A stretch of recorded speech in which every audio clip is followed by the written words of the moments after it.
We interrupt your regularly scheduled brainwashing with a dose of reality from CNS Dispatch. CNS. Citizens, not servants. Good morning, good evening, good afternoon, whatever happens to be while you're watching. Welcome to another episode of CNS Dispatch, where we're here to break through your involuntary brainwashing with doses of reality. So today I want to cover the ongoing Twitter stuff with Elon Musk and all this. So, as most all of you guys know, Elon put in a bid to buy Twitter at $14 or $15 above the market value per stock that it was worth. SEC's getting involved, blah, blah, blah, blah. So there's a bunch of conspiracy. Well, the latest thing is that he put the merger or the purchase on pause because of a discrepancy or an apparent alleged discrepancy between the number of bots that Twitter has on its platform. So for those of you that don't know what a bot is, as a user, me, a single person, I can use bots. I can buy 10, 100, 1,000, whatever. So I control all those bots. If I see something on a platform like Twitter, and since we're talking about it, when we use this as an example, if I see a post or something on Twitter that I don't like, I can bring my whole army of bots and make negative comments towards that individual post. I can dislike it, I can thumb it down, I can make negative comments, and I can bring that post's visibility down due to the algorithms that Twitter uses, so they don't reach the trending, they don't get as many views because there's so many negative comments, etc., etc. So bots are a way to influence a particular post or page or person, etc., on a platform like Twitter. They're basically used as weapons to go against something you don't like, and they're also used to promote something that you agree with. So as an example, if I was on Twitter and had 100 followers, and they're real life people I know via real life or on social media, I have 100 followers. Well, if I purchase bots, I can bump my numbers up from 100 followers to 1,000 followers to 10,000 followers to elevate my status on that platform. I can also use those to devalue somebody's presence on a platform based upon negative comments. So they're used as weapons both ways. So according to Twitter's SEC filings, they have less than 5% of the total subscribers and users that they have are bots, which is bad enough in and of itself. But we all know this is not true. So with Elon doing his due diligence, going through their filings, blah, blah, blah, it looks like there's a discrepancy between what Twitter has officially filed with the SEC with regards to the number of bots that they have on their platform versus what they actually have. So until this is cleared up, and obviously this is all per Elon, that he's putting a pause on the purchase. He still wants to go through with the purchase per a couple of his tweets, but this has to be hammered out. And a lot of people are stupid and don't understand how this works. So I went through Elon Musk's feed and read the dumbass comments, and it's just mind-boggling. So for those of you who don't know, social platforms such as Twitter, Facebook, etc., they don't make you as a user, subscriber, influencer, whatever, you don't make them any money. Your posts do nothing to them, nothing for them. Your commentary, your videos, your funny cat videos, whatever, right? Those do not generate any money for the platform. Advertisers and investors is where the money comes from. That's how Twitter's worth, multi-billions of dollars, and same with Facebook and Instagram and all this other bullshit. It's the advertisers and from the stock. The more advertisers you have advertising on your platform, the higher your stock price will go, in conjunction with the number of users you have. So if you were a platform and you only have 1 million, I'm just going to use round numbers, 1 million subscribers, users on your platform. If 20% of them are bots, you only have 800,000 actual real life people using your platform. What this means to advertisers, the way advertisers work, advertisers pay for exposure to people. The more people that see their advertisements, the more people that see their product, the more people will buy their product. It's simple math. There's a whole science behind this. So if I'm an advertiser and I run a business and I want to sell more product and I see a platform like Twitter, I want to advertise on Twitter to expose my business to more people, biggest bang for your buck, right? So if Twitter says they have a million users, I purchase for exposure to those people. Now, the way it works on social media, it can be tailored based upon how much money you want to spend. You can tailor your exposure to 1,000 people, 10,000 people, 100,000, a million, whatever. It's just, I'm using round numbers for now. So each level of exposure you get or you want, the more expensive it is. So if you want exposure to every user on Twitter, that'd be the highest amount you're going to pay for an advertisement. If you only want to be exposed to 1,000 users, you're going to pay pennies on the dollar for exposure for your advertisement, right? So where the bots come into this is if I'm an advertiser and I'm going to pay $1 million to be exposed to 1 million people, it's costing me $1 per person to be exposed, for them to see my advertisement. Well, that's 1 million potential customers. There's a percentage based upon your product and your market, et cetera, of people that'll buy it, et cetera, et cetera. So, however, if I pay to be exposed to 1 million of your subscribers, well, if in fact 20% of them are bots, that means I'm only actually being exposed to 800,000 potential customers versus the 1 million that I paid for. That's called fraud if Twitter does not disclose that information to the advertiser. So if Twitter was to say, okay, we're going to expose you to 1 million users, 20% of them are bots, which are non-potential customers, so you're only being exposed actually to 800,000, and the advertiser agrees to it, okay, fine, that's the advertiser. However, if a platform like Twitter just says, I'm going to expose you to 1 million users, and I don't tell you that 20% of them are bots, I'm committing fraud. It's fraud. It's illegal. SEC filings from Twitter state that they're saying they have less than 5%. Well, apparently Elon's finding out there's more bots than 5%. So what that means is Twitter has been committing fraud and has committed fraud based on their SEC filings if in fact it is found out that more than 5% of their subscribers and users are bots.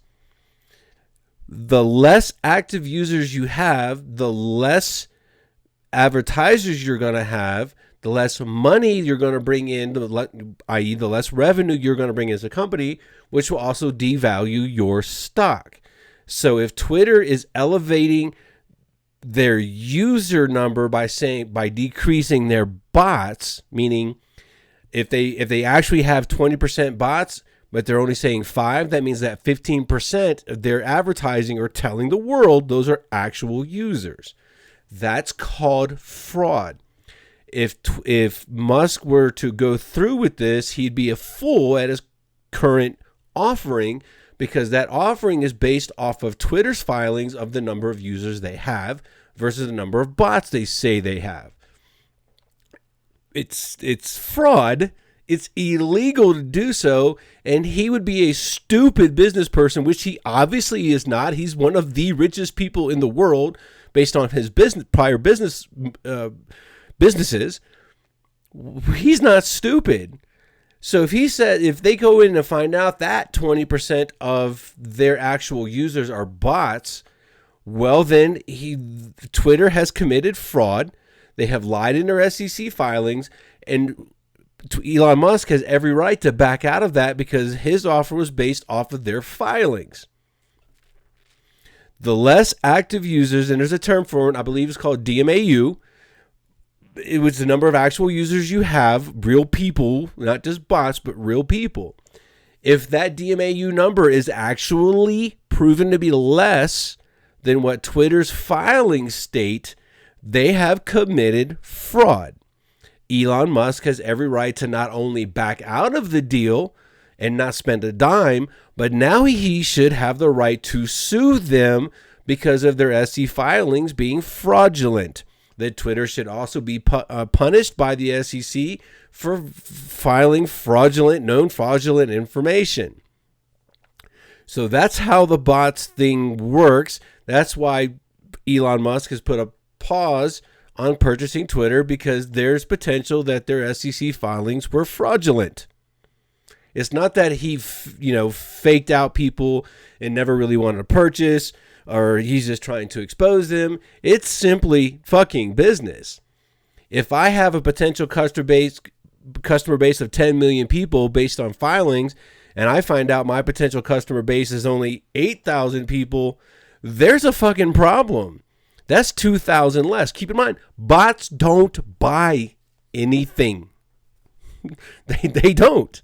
One person controlling 10,000 bots is one customer, not 10,000 customers, which is what this whole thing kind of boils down to. So that all being said, I wanted to bring up another point. There needs to be a real investigation committed or done by a honest group of people, not our government in this case, to look at a platform like Twitter, but I include all of them, Instagram and Facebook, because they all have bots, into voter suppression. Hear me out on this. Twitter has been called and is the current town hall. This is actually a very important term. Prior to social media, when we wanted to tell our congressmen, representatives, senators, etc., what policies we wanted them to vote and how we wanted them to vote on those policies, it was a phone call to the office, it was letters, it was via newspapers, letters to the editor, etc., right? Real life people telling their representatives how they want them to vote on a particular policy or what policy they want to see produced in the legislature, okay? Well, now that Twitter has become the town hall, and this has been repeated by multiple media sources, so I'm not making up this term. I'm not making up the fact that Twitter is called the new town hall. It's an accepted fact. How many bots have influenced senators, congressmen, state level, federal level on particular issues? So think about this. Take a somewhat controversial subject. Pick one.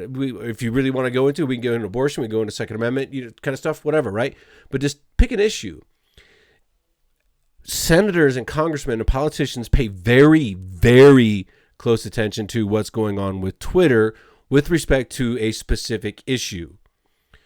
If they see 1 million people on Twitter reacting in the negative to a legislation they're proposing, or negative, hundreds of thousands of negative comments and posts regarding, they want to vote positive, yes for something, but they see 100,000 or 1 million no comments, how do you think they're going to be influenced? Well, if 20% of them are bots, is there really 1 million people saying no? I'm just using 20%. It doesn't matter what the number is. But if politicians are paying attention to that, are they really getting the actual demands of the people? You can still call their offices. You can still email them. You can still write them. You can still show up and knock on their door, letters to the editor. They do still pay attention to the traditional stuff. But they more focus on social media trends. So if a senator, congressman, governor, whatever, was going to go vote yes for a specific issue or legislation or policy change or whatever, but they see all this negative bashing from one side or the other, it doesn't. And I'm not saying this is pro right, pro left. This is across the board. This is what happens across the board. So if a politician sees a huge number of negatives and a small number of positives on an issue they were going to vote yes for, they may change their vote. How big of an influence do bot users have? So as an example, I may have 10,000 bots at my disposal as a singular person. Well, that's 10,000 negatives on something that I disagree with versus just one. if 100 other people do the same thing and have the same number of bots at their disposal, instead of having 100 no votes, they now have 100,000, 200,000, whatever, no votes or negative comments to the negative of the policy that a politician was going to vote for. Somebody really needs to look at this. If it comes out that Twitter does in fact have 10, 15, 20, whatever percentage, and I think it's actually higher. Same with Facebook, same with Instagram, same with all these social media platforms. They all do the same thing. So I'm not picking just on Twitter. I'm just using them as an example because of all the Elon Musk stuff. But if 10,000 bots say no on Twitter and 10,000 bots say no on Facebook and 10,000 bots say no on Instagram and 10,000 bots say no on Gab or whatever, that's 5 people with 50,000 no's influencing away a politician will or will not vote potentially on a bill, on legislation, on proposing a bill. That's a huge fucking issue. If it's just 5 people saying no versus 100 people saying yes, real life, actual fucking people, well, okay, well, majority of the people want the senator, congressman, whatever, the politician to vote yes. But if those same 5 people have 10,000 bots each, that's 50,005 negatives to the 100 positives. Which way do you think that politician is now going to vote? Because keep it in mind, they don't use these bots just on prior to a vote. They use them in the negative after a vote. So if you don't vote the way they wanted to, they unleash the hounds, if you will, and start bashing your a politician's public profile, which, keep in mind, I'm fully about dragging politicians through the mud. You vote, you volunteer for public life, welcome to it. However, after votes, those same 50,000 bots and 5 real people are now going after that politician. And again, this is not left or right. This is just what happens on both sides. So bots are now having a huge potential impact on legislation, on candidacy. They are potentially saying, okay, so as an example, we have a whole bunch of primaries coming on right now with regards to the 33 senator seats that are coming up for election this cycle, and the 455 or whatever congressional votes are coming up every 2 years, right?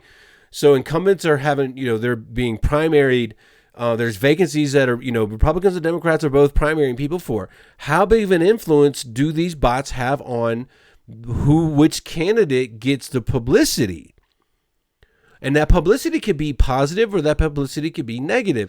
So if I don't want a specific candidate for whatever office, Congress, Senate, whatever, well, I could start unleashing my bots along with my 4 other friends who also have 10,000 bots each. That's 50,000 bots plus 5 real people hammering that candidate's Twitter feed or Facebook feed or Instagram feed or whatever.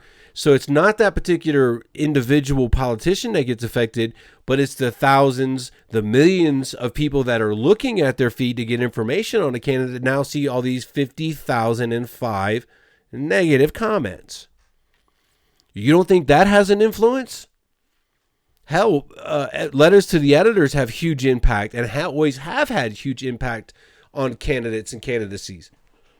Before social media came around, your nightly news, ABC, CBS, think back to the Walter Cronkite era, right?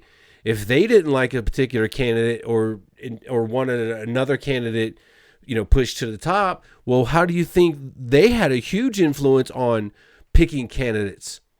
Well, now social media has kind of taken the reins of that horse. Social media collectively now has a huge influence on candidacies, the validity of a candidate versus the manufactured negativity of a candidate. So if the number of bots is actually on Twitter, since we were using this, 10,000 or 10%, 20%. Keep in mind, there's 200 whatever million users on Twitter, allegedly. 200 million.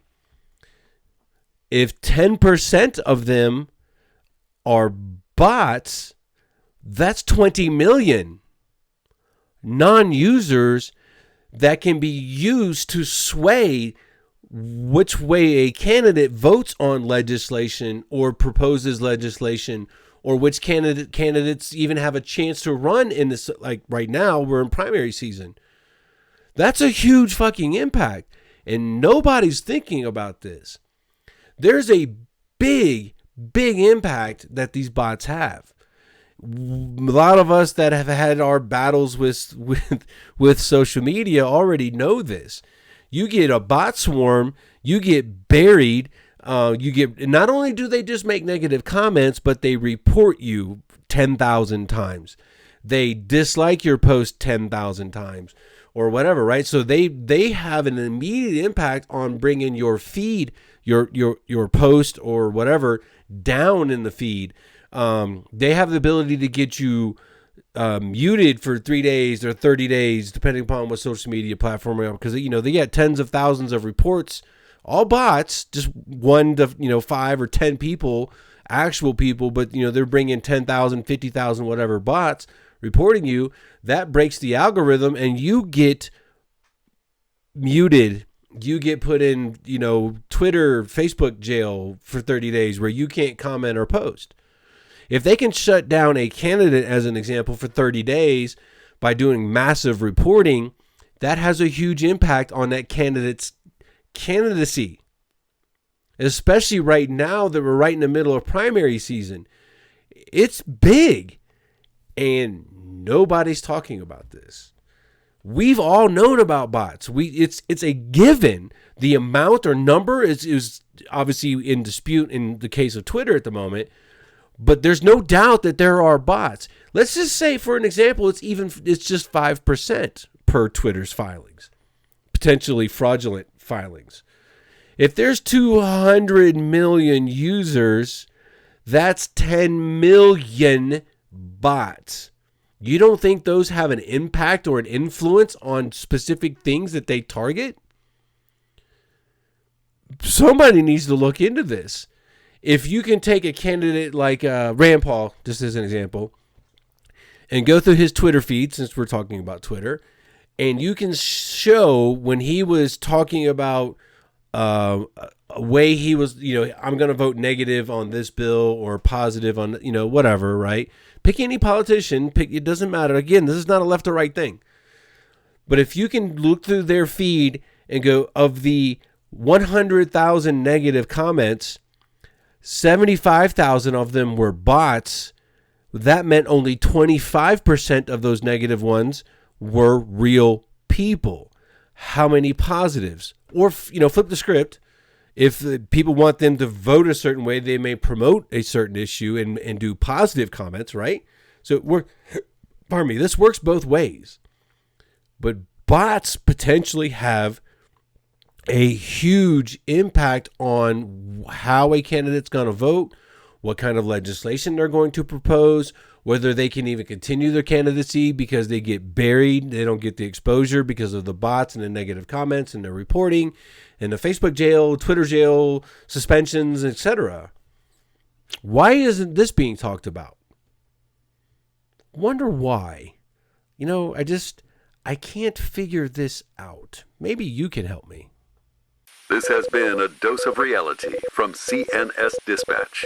Citizens, not servants.